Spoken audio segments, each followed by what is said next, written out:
Satu hal yang saya kira ingin saya teguhkan kepada panjenengan semuanya, bahwa satu yang harus kita syukuri adalah ketika kita semua bisa kenal dan kumpul itu di pondok pesantren. Jadi pesantren itu minimal menjadi entry point kita, menjadi pintu masuk kita untuk menjadi pribadi yang lebih baik. Karena Allah itu kalau sudah mengendaki orang itu baik, maka dia akan didekatkan dengan agama. Entitas agama, kebiasaan beragama, beraktivitas keagamaan dan seterusnya, itu menjadi satu hal yang dihadirkan kepada diri kita masing-masing. Ya. Jadi kalau dalam satu hadis Kanjeng Nabi mengatakan may yuridillahu bihi khairan yufaqihu fiddin. Allah itu kalau sudah mengendaki orang itu baik, mesti akan didekatkan dengan agama. Ada yang mungkin bisa menyerap ilmunya Kiai Nur dari sisi ilmu, ya, mungkin ada yang bisa ceramah kan begitu, ada yang bisa baca kitab, ada yang bisa baca Quran, ya. Tapi juga ada yang bisa menyerap Kiai Nur dari sisi amalia dan aktivitasnya, seneng puasa, seneng riyadhah, seneng sholat jamaah, seneng silaturahim, ya. Itu juga merupakan kebiasaan dia ini. Ada yang mungkin senang mengikuti aktivitas beliau, ada yang barangkali tiru jadi politisi, juga ada. Jadi itulah kemudian saya kira bagaimana yang paling penting adalah menjadikan Kiai Nur ini sebagai inspirasi kita. Paling tidak tadi pakem dan ukurannya adalah yuwaffiquhu lil amali sholih yufaqihu fiddin, bahwa kita ditakdir oleh Allah Subhanahu wa taala dikenalkan dengan agama melalui satu entitas dan institusi namanya Asidi. Itu harus kita syukuri. Coba kalau masya Allah naudzubillah min dzalik kita kenalnya di diskotik, kira-kira apa kita masih kumpul jamaah tahlil begini? Ayo reuni yang di puncak ngapain? Ajib-ajib. Kayaknya begitu kan? Tapi kita kumpul di sini apa kegiatannya? Berjamaah, tahlil. Kemudian ada sedikit, ya kalau saya bukan tausiah lah, mungkin ngobrol saja, berbagi saja. Kan begitu. Ini satu hal yang harus kita syukuri. Sebab apa? Allah Subhanahu wa taala itu kalau sudah mengendaki orang itu baik, Allah itu kalau ngasih dunia, atau hadhihi dunia, itu liman yuhibbu wa liman la yuhibbu. Kalau sudah urusan dunia, orang dicintai nggak dicintai oleh Allah, dikasih dia. Tapi kalau agama, atau hadadin liman yuhibbu, untuk agama hanya diberikan kepada orang yang dicintai saja, hanya diberikan kepada orang yang dicintai oleh Allah Subhanahu wa taala. Saya berhusnudzon kepada Allah, alumni 2002 yang kumpul bersama Abah Kiai Nur, mungkin ada yang 3 tahun, 6 tahun, bahkan sekarang sudah alumni, jadi sudah 20 tahun jadi alumni. Saya hakul yakin panjenengan semuanya adalah orang-orang yang dicintai oleh Allah Subhanahu wa taala. Asalkan satu syaratnya, mari kebiasaan-kebiasaan Abah Kiai Nur kita tiru, apa yang menjadi kesenangan beliau kita buka lagi, kita pelajari lagi, kita telaah lagi. Insya Allah dengan cara itu kita akan menjadi orang-orang yang lebih dicintai oleh Allah Subhanahu wa taala.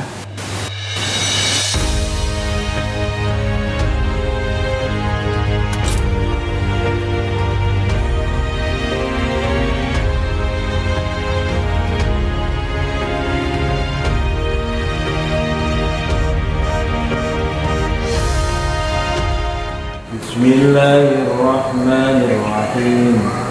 Alhamdulillahi rabbil alamin. Ar-Rahmanir-Rahim. Maliki yaumiddin. Iyyaka na'budu wa iyyaka nasta'in. Ihdinas siratal mustaqim. Siratal ladzina an'amta 'alaihim ghairil maghdubi 'alaihim waladdallin.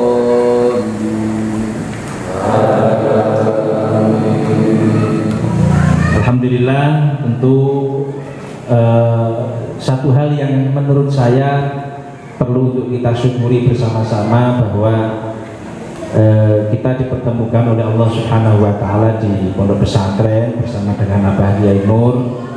Cuman memang panjenengan semuanya ini Anjen Sadayana ini lebih beruntung daripada saya, karena menikmati kesehatannya Abah lebih lama.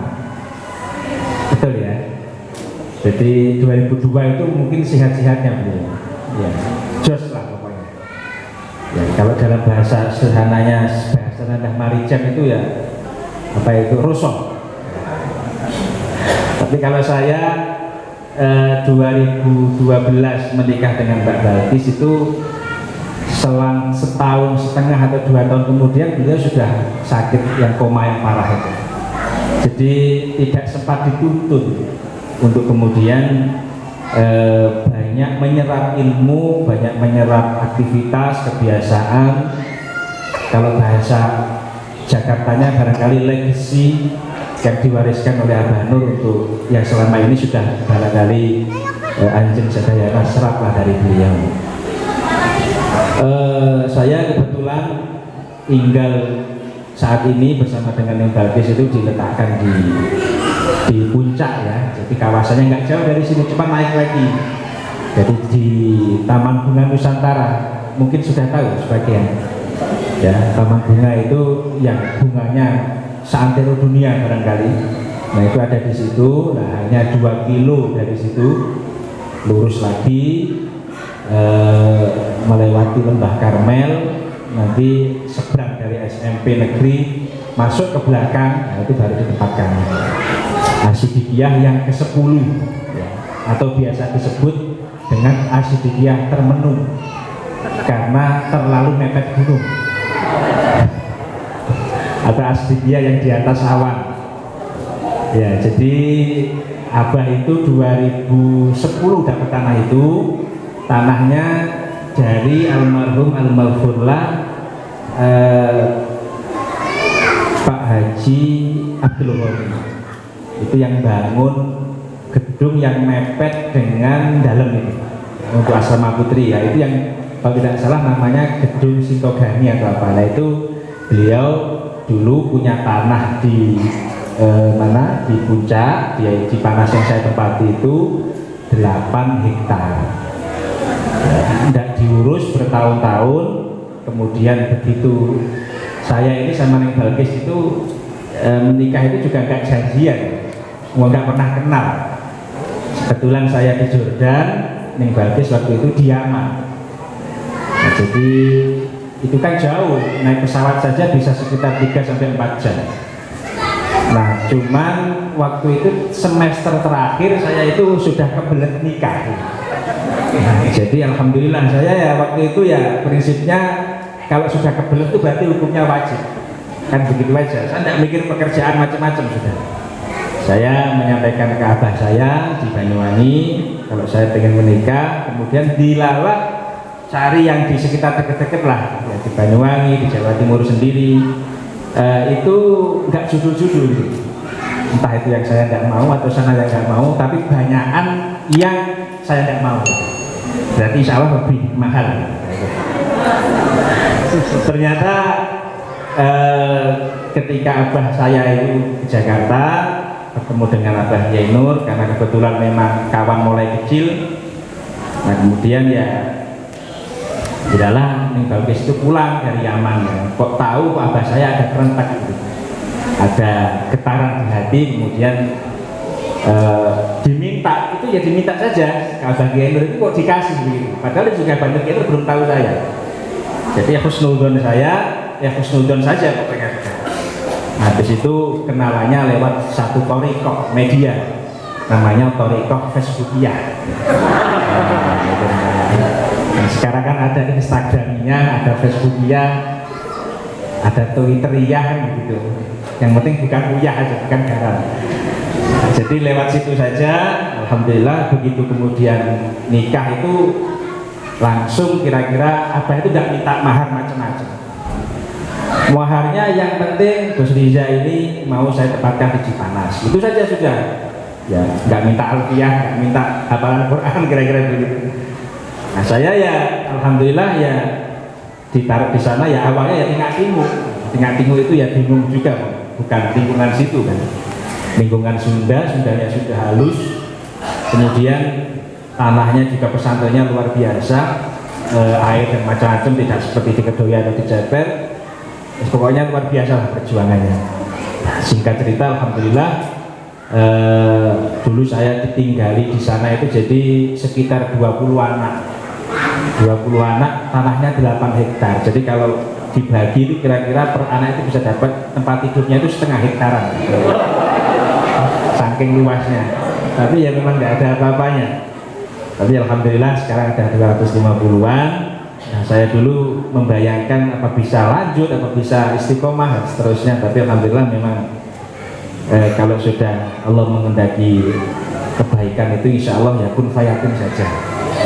Nah, dan satu hal yang saya kira ingin saya teguhkan kepada panjenengan semuanya, bahwa satu yang harus kita syukuri adalah ketika kita semua bisa kenal dan kumpul itu di pondok pesantren. Jadi pesantren itu minimal menjadi entry point kita, menjadi pintu masuk kita untuk menjadi pribadi yang lebih baik. Karena Allah itu kalau sudah mengendaki orang itu baik, maka dia akan didekatkan dengan agama. Entitas agama, kebiasaan beragama, beraktivitas keagamaan dan seterusnya itu menjadi satu hal yang dihadirkan kepada diri kita masing-masing. Ya. Jadi kalau dalam satu hadis Kanjeng Nabi mengatakan mayyuridillahu bihi khairan yufaqihu fiddin. Allah itu kalau sudah mengendaki orang itu baik, mesti akan didekatkan dengan agama. Ada lagi satu hadis yang lain, idza aradallahu bi'abdihi khairan yuwaffiquhu lil amali shalih. Dia akan ditarik untuk didekatkan kepada amal soleh. Mungkin di antara sahabat-sahabat sekalian ada yang ketemu dengan Kiai Nur 6 tahun, ada yang 3 tahun dan seterusnya. Tapi yang paling penting bahwa kita itu dikenalkan di satu komunitas pesantren, komunitas agama. Yang di situ ada kiai yang memberikan uswatun hasanah kepada kita. Ada yang mungkin bisa menyerap ilmunya Kiai Nur dari sisi ilmu. Ya, mungkin ada yang bisa ceramah kan begitu. Ada yang bisa baca kitab, ada yang bisa baca Quran. Ya. Tapi juga ada yang bisa menyerap Kiai Nur dari sisi amalia dan aktivitasnya. Seneng puasa, seneng riyadhah, seneng sholat jamaah, seneng silaturahim. Itu juga merupakan kebiasaan Kiai Nur. Ada yang mungkin senang mengikuti aktivitas beliau. Saya itu setahun aja mengikuti bagaimana beliau luar biasa. Jadi setahun terakhir saya hanya ketemu beliau yang kira-kira intens itu hanya tidak kurang dari setahun. Saya tinggal di Kedoya, September saya pulang dari Yordan, dari Yaman. Kemudian anak saya 2 bulan saya ajak pindah ke Cianjur, ke Puncak. Kemudian setelah itu selang setengah tahun kemudian beliau sakit. Tapi ketika sekitar 2 bulan atau 3 bulan berkumpul dengan beliau, biasa masih mengaji. Kadang-kadang pulang itu cuma ganti koper tok. Jadi pulang sampai Kedoya ganti koper itu, kalau enggak ganti kopernya itu di bandara, terbang lagi habis itu. Entah itu yang pengajian, entah itu yang apa. Jadi sebagian di antara kita mungkin ada yang niru-niru begitu. Ada yang barangkali niru jadi politisi, juga ada. Jadi itulah kemudian saya kira bagaimana yang paling penting adalah menjadikan Kiai Nur ini sebagai inspirasi kita. Paling tidak tadi pakem dan ukurannya adalah yuwaffiquhu lil amali sholih yufaqihu fiddin, bahwa kita ditakdir oleh Allah Subhanahu wa taala dikenalkan dengan agama melalui satu entitas dan institusi namanya Asidi. Itu harus kita syukuri. Coba kalau masya Allah naudzubillah yang dari kita kenalnya di diskotik, kira-kira apa kita masih kumpul jamaah tahlil begini? Ayo reunian di puncak ngapain? Ajib-ajib. Kan begitu kan? Tapi kita kumpul di sini apa kegiatannya? Berjamaah. tahlil, kemudian ada sedikit, ya kalau saya bukan tausiah lah, mungkin ngobrol saja, berbagi saja. Kan begitu, ini satu hal yang harus kita syukuri. Sebab apa? Allah Subhanahu wa ta'ala itu kalau sudah mengendaki orang itu baik, Allah itu kalau ngasih dunia, atau hadhihi dunia, itu liman yuhibbu wa liman la yuhibbu. Kalau sudah urusan dunia, orang dicintai gak dicintai oleh Allah, dikasih dia. Betul? Pasti dikasih. Pokoknya dia mengikuti sunnatullah, ya kerja dari jam 7, jam 8 pagi pulang sore. Kerjanya bukan hanya kerja keras, tapi juga kerja cerdas. Karena kadang-kadang sebagian di antara kita itu lebih keringetan kalau makan sambal daripada kerjanya. Betul lah? Ya Bu, kerjanya nggak begitu keringetan, tapi begitu makan sambal keringetan dia. Ada begitu ya? Insya Allah banyak. Apalagi kalau sudah pilek, campur bersih, campur panas, campur batuk. Wah, itu biasanya makan bakso atau soto yang pedas, ya itu sembuh sendiri insya Allah. Nah sebagai diantara begitu. Tapi kalau orang itu pokoknya kerjanya kerja keras, kerja cerdas, kompatibel sesuai dengan perkembangan zaman, ya berarti harus ada digitalisasi, juga disertai etos kerja yang tinggi dan seterusnya, maka insya Allah dia akan mendapatkan rezeki. Tapi kalau agama atau hadadin liman yuhibbu, untuk agama hanya diberikan kepada orang yang dicintai saja, hanya diberikan kepada orang yang dicintai oleh Allah Subhanahu wa ta'ala. Saya berhusnudzon kepada Allah, alumni 2002 yang kumpul bersama Abah Kiai Nur, mungkin ada yang 3 tahun, 6 tahun, bahkan sekarang sudah alumni, jadi sudah 20 tahun jadi alumni. Saya hakul yakin panjenengan semuanya adalah orang-orang yang dicintai oleh Allah Subhanahu wa ta'ala. Asalkan satu syaratnya, mari kebiasaan-kebiasaan Abah Kiai Nur kita tiru, apa yang menjadi kesenangan beliau kita buka lagi, kita pelajari lagi, kita telaah lagi. Insya Allah dengan cara itu kita akan menjadi orang-orang yang lebih dicintai oleh Allah Subhanahu wa ta'ala. Sampai jam berapa ini? Sampai Isya. Inilah yang saya kira harus kita camkan dan kita internalisasikan di dalam hati. Ini yang pertama. Yang kedua, kesempatan ketemu begini, mari kita jadikan silaturahim. Silaturahim, ya silatul amwal, ya sila menyambung, apa sih pekerjaannya apa, aktivitasnya apa, kegiatannya apa. Mungkin juga putranya berapa, sudah remaja belum, janjian nanti kalau kita besanan bagaimana, kan bisa saja. Sama-sama sudah ada biasa rupiahnya. Nah, tapi paling tidak mari ini kita jadikan kesempatan kita juga untuk mengembangkan diri. Sebab Allah Subhanahu wa ta'ala itu memang sudah takdirnya. Nahnu qasamna bainahum ma'isyatahum fil hayatid dunya wa rafa'na ba'dahum fawqa ba'din darajat liyattakhidha ba'duhum ba'dan sukhriya. Kita ini sebagian di antara kita ada yang diberikan ini, Allah itu Subhanahu wa ta'ala membagi rezeki kita. Betul ya? Ada yang di antara kita saja di sini, ada yang jadi macam-macam tadi, pengusaha, politisi, guru, ustadz, kiai, dosen, kepala sekolah, macam-macam. Wa rafa'na ba'dahum fawqa ba'din darajat. Sebagian ada yang derajatnya sedikit lebih tinggi di atas yang lain. Mungkin karena etos kerja, karena mungkin kesempatan yang lebih luas, akses yang lebih macam-macam, tinggalnya juga barangkali di tempat di perkotaan yang lebih aksesibel dengan apapun ya, akses apapun ya, sehingga dia lebih punya kesempatan untuk berkembang lebih tinggi. Tapi jangan dilupakan bahwa Allah Subhanahu wa ta'ala membagi rezeki dan meninggikan derajat salah satu di antara kita, itu ada misi dan tujuannya. Apa? Liyattakhidha ba'duhum ba'dan sukhriya, supaya kita antara satu dengan yang lain saling, kalau kata orang Jawa, gendong tinggi, gotong royong, yang lebih tinggi, yang lebih mapan membantu yang masih kurang, yang lebih kurang juga jangan sungkan-sungkan untuk kemudian Kalau ada kesempatan berkembang dari temannya, dari barangkali juniornya, dari mungkin dulu barangkali ada mantannya kan begitu. Mungkin mantannya sudah lebih berkembang kan begitu. Ya jangan malu-malu kok mantan saja. Kan begitu. Jangan malu-malu, kita saling ta'awun, saling menguatkan ikhtiar ini sebagai bagian daripada menghadirkan manfaatnya alumni Asyidiyah di tengah-tengah masyarakat. Nah saya kira ini kalau dilakukan pesantren akan lebih kuat lagi, jaringan kita akan lebih kuat lagi. Dan inilah yang kemudian harus kita syukuri. Bentuk syukur adalah diantaranya satu, bisa mengajak yang lain lebih berkembang, yang kemudian belum berkembang juga tidak sungkan-sungkan untuk juga ikut bergabung menjadi pihak yang dikembangkan oleh kawan kita itu sendiri.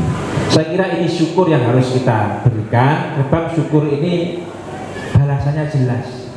Orang kalau mau syukur itu jelas, la azidannakum. Pakainya itu nun taukid taqilah. Itu faedahnya tahqiq, pasti. Kalau orang mau syukur itu mesti akan ditambah manfaat dan rezekinya sekaligus keberkahannya oleh Allah Subhanahu wa taala. Ya, dan yang paling terakhir, yang ketiga ingin saya sampaikan, saya berpesan kepada kita ini tidak semakin muda ya. Betul ya, sahabat-sahabat semuanya ya. Dengan dulu usia berarti 2002 lulus sekolah mungkin 18 tahun. Hari ini sudah 20 tahun berarti hampir 40. Ya, betul ya. Nah, 40 ini juga mari Al-Qur'an itu sampai menyampaikan satu pesan ayat di usia 40 itu sampai dipeseni betul di dalam ayat Al-Qur'an. Jadi hatta idza balagha asyuddahu wa balagha arba'ina sanatan qala rabbi auzi'ni an ashkura ni'mataka allati an'amta 'alayya wa an a'mala shalihan tardah wa aslih li fi dzurriyyati inni tubtu ilaika wa inni minal muslimin. Artinya kalau kita sudah sampai pada usia 40 tahun, kira-kira kalau orang itu interval usianya itu dibagi 3, 20, 40 dan sampai 60 tahun, kita ini sudah akan masuk pada interval terakhir. Nah, mari interval yang terakhir ini pesan daripada Al-Qur'an itu Rabbi auzi'ni an ashkura ni'matak. Jadi jadikan kami ini sebagai pribadi yang lebih pintar bersyukur. Bersyukur itu berarti rezeki, kesempatan kerja, usia itu harus kita lebih syukuri, kita isi lagi, kita tambah dengan ibadah, kita niatkan semuanya karena Allah Subhanahu wa taala ya. Ashkura ni'mataka allati an'amta 'alayya wa an a'mala sholihan tarda. Mari kita perbanyak amal soleh yang diridhoi oleh Allah Subhanahu wa taala. Wa aslih li fi dzurriyyati, anak-anak sudah mulai besar, anak-anak sudah mulai gede ya. Jangan tambah istri gitu kira-kira, biar Abah Nur saja, tapi anaknya mari yang sudah semakin gede ini kita bekali dengan paling tidak, kalau kata Kiai Ali Masyhuri, Gus Ali Tulangan, itu paling tidak 3. Hati isi dengan zikir, akal isi dengan pikir, tangan isi dengan keterampilan atau life skill. 3-tiganya bisa kita isi, maka dia akan menjadi pelaku di zamannya. Hakul yakin saya. Hati isi dengan pikir, otak isi dengan pikir, tangan isi dengan keterampilan. Ya, insya Allah dia akan jadi pelaku dimanapun dan di zaman ketika dia hidup dimanapun. Saya kira ini yang bisa saya sampaikan.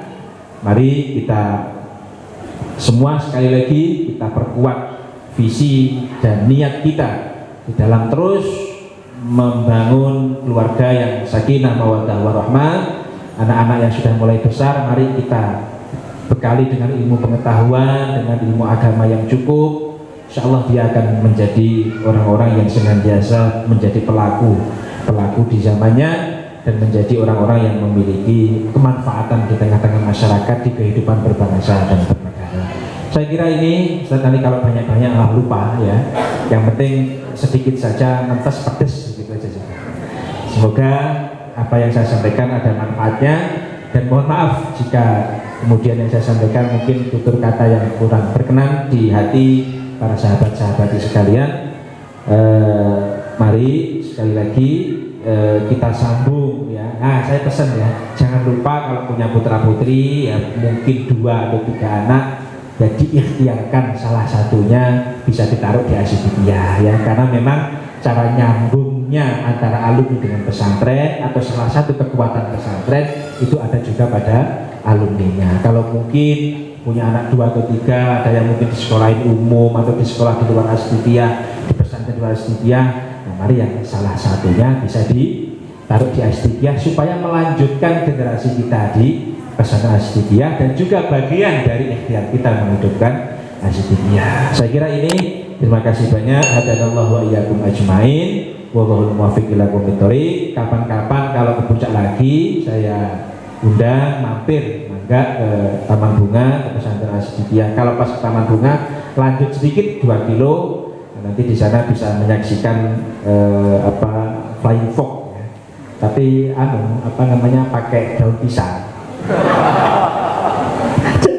Tempatnya berbukit dari atas ke bawahnya pakai daun pisang.